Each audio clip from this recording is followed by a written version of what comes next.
Trasportare le sensazioni che la musica trasmette con foto e parole. Lo ha fatto Lino Dal Corso, storico insegnante di musica della Riviera del Brenta. Ha deciso di raccontare la sua vita passata tra il palco e i ragazzi che volevano imparare a suonare uno strumento.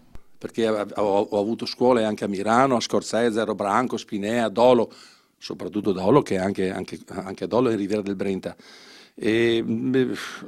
Ho ricordi bellissimi comunque perché ho avuto allievi meravigliosi. Una passione nata da piccolo, quella di Lino, e coltivata con il passare degli anni. Mia sorella è arrivata a casa con una chitarra rotta, ridotta a pezzi, a strisce, a cose, che il pezzo più grande era il manico che era rimasto intatto. E mio papà falegname l'ha rimessa a posto, l'ha fatta nuova, l'ha rimessa nuova. Era una specie di chitarra rattoppata dappertutto, incollata, eccetera.